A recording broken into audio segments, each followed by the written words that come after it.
Welcome back, ladies and gentlemen, to Blizzcon 2010 and a little bit of Day 2 action. I am joined by the illustrious Robert Simpson from esports.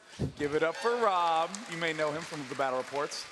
And of course, the game director of StarCraft 2, Dustin Browder himself.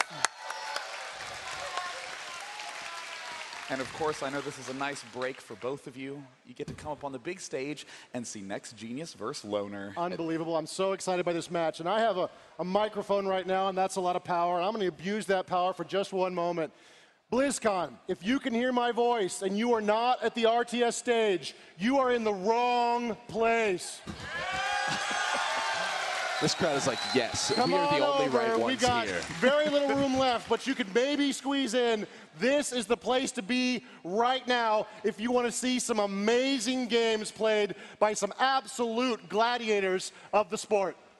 Yeah, we've got all this, you know, generally I guess it would be used for like fire hazard, but it's cool we can just fill it in, come watch some StarCraft. Yeah. There's a lot of space there that would make a lot of people angry security-wise. But of course, StarCraft 2, we have Loner against NEXGenius. And I mean, you have the brackets here. There's been some very surprising results. White Raw, again, very impressive. He's been performing so well. Barely lost to NEXGenius 2-1, and actually telling me in the back room when I was eating a sandwich that he actually barely lost that series. The game that was the third deciding game was actually his.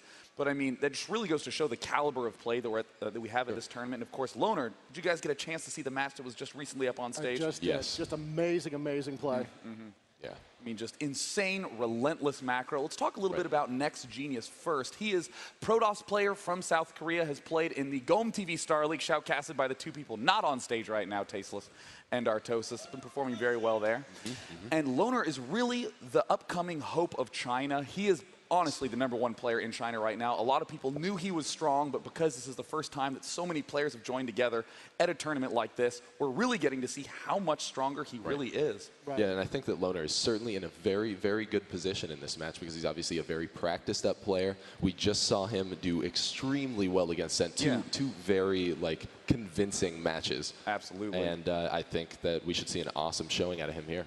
Yeah, and now this is the third game up on the main stage Loner has played, and Artosis said it several times. He claims he gets nervous. I would argue that he's lying. Yeah. And either way, we're going to see the highest of high caliber plays. We're just going to make sure that both players are ready. They've said they're ready, but of course, it's the crowd ready. Very good.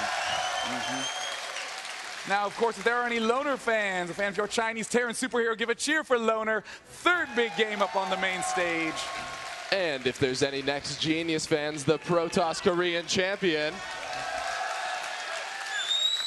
And our first match is going to be on Zell Naga Caverns. All right, so down in the left-hand corner of the screen, we can see that Loner is spawning in as the blue Terran, and all the way across the map up there in the top right, of course, we have NEXGenius spawning in as the red Protoss. For any players who are joining us here today for the first time watching a StarCraft match, StarCraft is a game of economy. You have to build a powerful economy, create a base, and then build a massive army to crush your opponent. And you will see these players, as they're vying for victory against one another, they'll be attacking different parts of each other's infrastructure, trying to destroy your enemy's army, trying to destroy your enemy's structures, or more importantly, raiding and attacking and trying to destroy your enemy's economy. With a crippled economy, you almost have no hope of coming back.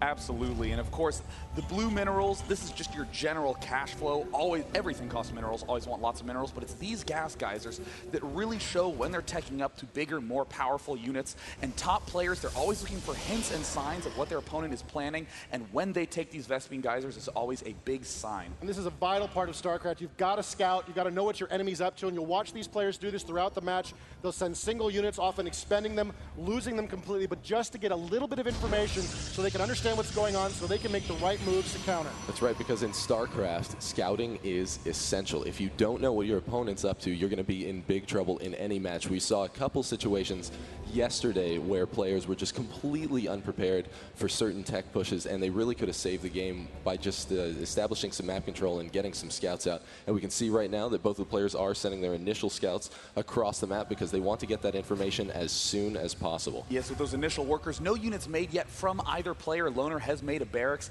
followed by a refinery. Very good way to get tech somewhat quickly, but you always want to have constant SCV production. Wants to make sure nothing prevents him from doing so. And a little bit of probe harassment if that probe kills off that SCV, the barracks will stop construction, but no, the barracks does manage to finish. Meanwhile, in the Protoss camp, the gateway has finished. He's getting the cybernetic core, the key tech structure for Protoss, and has one gas geyser down. Yeah, Loner's just harassing that one pylon just a little bit. Maybe he's kind of hoping that NEXGenius is going to pull off one of his probes, because literally having that SCV over there can become a nuisance over time if it chips away at that pylon. So it's absolutely vital to know your matchup, to know what units to use against your opponent, depending on which race he's playing, but it's also equally vital to know the map. What do you guys think of the chances of these players on this map? Well, really, I'm honestly feeling a little bit better for Loner in this particular circumstance, because he has shown amazing Marine Marauder control, and because the map has such a giant influence on the game. This map has huge, wide open spaces, a lot of room for him to control those ranged units very, very easily. Yeah, and as we saw in both of those Sen matches, he is a very aggressive player. If he has units, he will be in your base destroying you. Right, and that Marine Marauder push will be very effective on a map with so much space, as you were just saying. Now, there's a natural choke point here which players can hold right there around the base, but if you look at the sort of natural place to build your second base, it's actually very exposed. There's lots of places you can come in and attack this location, and it's fairly open, giving a mobile army, and there's the first expansion from the Protoss. NEXGenius is going for a one-gate expand. Notice he hasn't taken that second gas. No intention on teching, just making a few units out of his gateway, and by few, I actually mean exactly one unit, one stalker, and then immediately expanding. He has a lot of confidence that he can stay alive, getting that key warp gate upgrade for his gateways. Wow, I gotta tell you, that seems like an aggressive move for me at this point, especially we've seen Loner be so aggressive in the past. Going out there with that one expansion, you know Loner may want to be wanting to push here. And we've seen many times in Terran versus Protoss, Terran players can make an early timing push using Stim to be very effective. I'm a little nervous about that Protoss expansion. And we just saw a very, very important kill at a NEXGenius over there in the center of the map. He was able to stop Loner's SCV from making it over there and seeing that extremely, extremely important Nexus. Yeah, now, honestly, Loner is doing a very big push style. He's already getting the reactor and the tech lab on his barracks, gearing up to do a little bit of aggression, but with early expands like NEXGenius is doing, it's all about timing, and if you know the timing right, this is actually one of the safest, strongest openings against Terran players. Really puts the Terran under a ton of pressure because he knows, look at this expansion is already done. He's only at 33 of 44 food. That's an extremely early expansion, but again, Terran's going to feel way under the gun and is going to be encouraged to do some sort of mistake push a lot of times. Absolutely. If he doesn't see that expansion soon, he's going to start falling behind. He's not making the right moves with that expansion in play right now. The economy of the Protoss is going to continue to grow while the Terran economy remains flat with only one base. And NEXGenius a little bit of advantage here right now because he didn't really push that position. Wow. There he goes again. Oh, and there's the scan. So now he's seen it. Now he knows the danger is in, and now he's got to make a decision as to what to do. But the real question is it too late for him? He needs to move over there, and maybe by the time he gets there, it's going to be able for, NEXGenius is going to be able to warp in some additional reinforcement. He did go 3 gates. He's got 3 gates down. Oh, wow, and he's moving over with some SCVs as well. This is a large force moving across the map. NEXGenius doesn't really have a lot to defend this. He's going to be hard-pressed to live through this push. He's chrono boosting all his units, but oh my goodness, he forgot a pylon. Oh no, he just finished. Ooh, that would have been scary if he was supply blocked. Loner is bringing SCVs up to the front. These SCVs are going to try to get in the way, and now here comes the unit. Needs to be very careful when he throws that stim in. Oh, the killer force field. Brutal, brutal force fields. And there the stim finishes. Loner pushed a little bit early, but he's controlling well. He has a small amount of units. NEXGenius is trying to do everything he can to warp in. Looks like Loner is pushing forward faster and faster. NEXGenius is waiting for stim to run out, and there it runs out. He's re-stimming, very low on life. And look at that great defense by NEXGenius. Will be able to repel this attack, and Loner is not looking too good.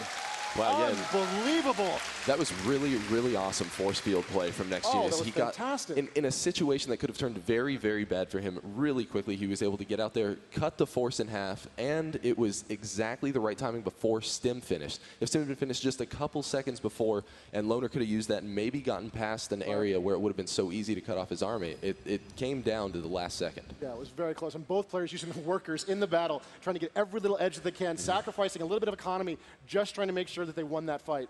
And it looks like we see that the Protoss is quite far ahead. He's at 60 food. His opponent is at 45. But at the same time, Loner is still trying to be as aggressive as he can with his limited resources, taking this expansion and even positioning units very far forward, getting vision from that key Xel'Naga watchtower. But one medevac's out, and Loner loves doing aggressive drops.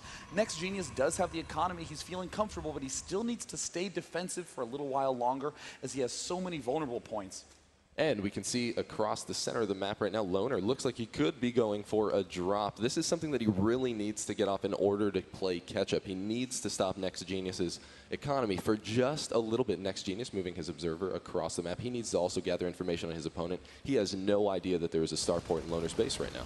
And here we see this drop getting down there. He's definitely going to be able to take down the pylon. We haven't seen him go for a stim quite yet. Oh, just going to pick up everything. Able to pull the army back into the bottom of NEXGenius' base to try to defend that, and I think he's going to continue harassing with this medevac. Very nice play by Loner. Guaranteed damage. Drops, kills off one pylon, pulls back, doesn't want to be too risky. And oh, NEXGenius with the great read. Oh, no, and he doesn't wow, there goes down the medevac. Fully loaded dropship.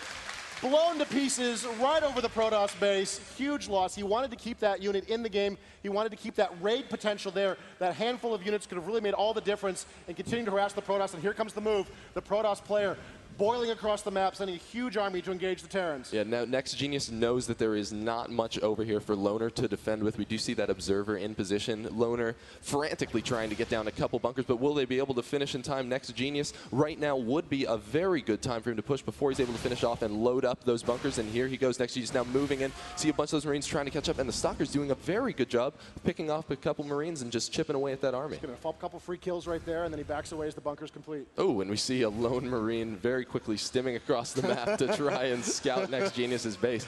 Loner really hasn't had an opportunity to scout too much. Oh, but will the Zealots be able to get him? Oh! And down he goes. What a brave soldier. That could have potentially been a pretty big win right there for Loner if he was able to get one cheap Marine all the way across map, see this very important robotics bay, and of course, this range upgrade going down for the Colossus, but he did not. He died right in front of the forge, but we've seen Loner be in this spot before. He is now getting reactors and tech labs on all his barracks. Against Huck, he was looking at an equally terrible position, but still managed to pull back, not with anything fancy, just with good macro. Well, he's got the technology in play. If he sees the Colossus, he'll be able to deal with it. He's got the reactor on the starport. He'll be able to make the Vikings to defend himself. The question is, will be enough Colossus to really power through, or will we see it in time and make the Vikings necessary to defend himself? You can see NEXGenius moving across the center of the map. He is going to easily be able to establish map control at this point, which is going to be huge in this matchup, because if you can kind of box Loner into an area, I think he's going to have a very hard time breaking out, given that he's the one used to doing all the pushing. Right. He wants to be the aggressive one. He wants to be taking the fight to the enemy, and that's many times the case in StarCraft. You want to be the one in control of the action. Another scout from Loner moving across the map, counting the army. Now, he has seen the Colossus, and that's important information. Yes, he hasn't seen a lot of the tech tree inside, but it doesn't really matter. He's seen what he needs to know that the Colossus is in play, and his army of Marines and Marauders is a little bit more threatened by that giant war machine. And here it looks like a big push by NEXGenius. He's positioning pylons nearby his opponent's base that will allow him to warp in units right outside the front gates. And there's another scout getting shut down, but that's going to make Loner feel very uncomfortable. Now, this is a big concept that you were mentioning, Rob, map control. It's who has the comfort of moving out into the center of the map.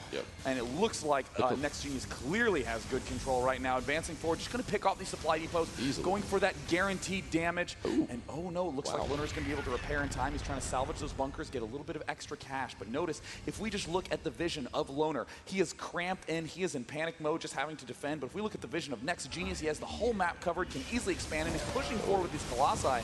Yeah, and this is no problem. This is actually looking awesome for NEXGenius. We just saw the Thermal Lance upgrade finish right before he started harassing that supply depot, and that is going to make a huge difference in this battle. If you're able to get those Colossus to harass a few of the... Oh, and we see a Viking might be able to do some damage to those Colossi, but with that number of Stalkers, it's going to be hard for it to be much of a threat. So it's a dancing game with these two players now. Can the Vikings get in and do some damage to those Colossus? Can the Stalkers... Oh, and here comes the battle. As they close in, the Terran player backing up a little bit, stimming to get away. Yeah, and it's not looking too good for Loner. Now Loner back into a very, very tough position for him. Oh, wow, those force fields thrown down beautifully. We see the Zealots tearing down a few of those Marauders as well as the Marines. Now Loner's getting pushed back into his natural as we see these Colossi just absolutely mow through the rest of Loner's army. Colossi doing so much damage, picking off the SCVs as well. There are almost no units left for Loner. He still hasn't even killed off any of the Colossi. And there's a good game. Wow. Loner types out. Wow. What an amazing game. I was so impressed with the Protoss players' ability to keep up the pressure and to keep the Terran just back in the corner.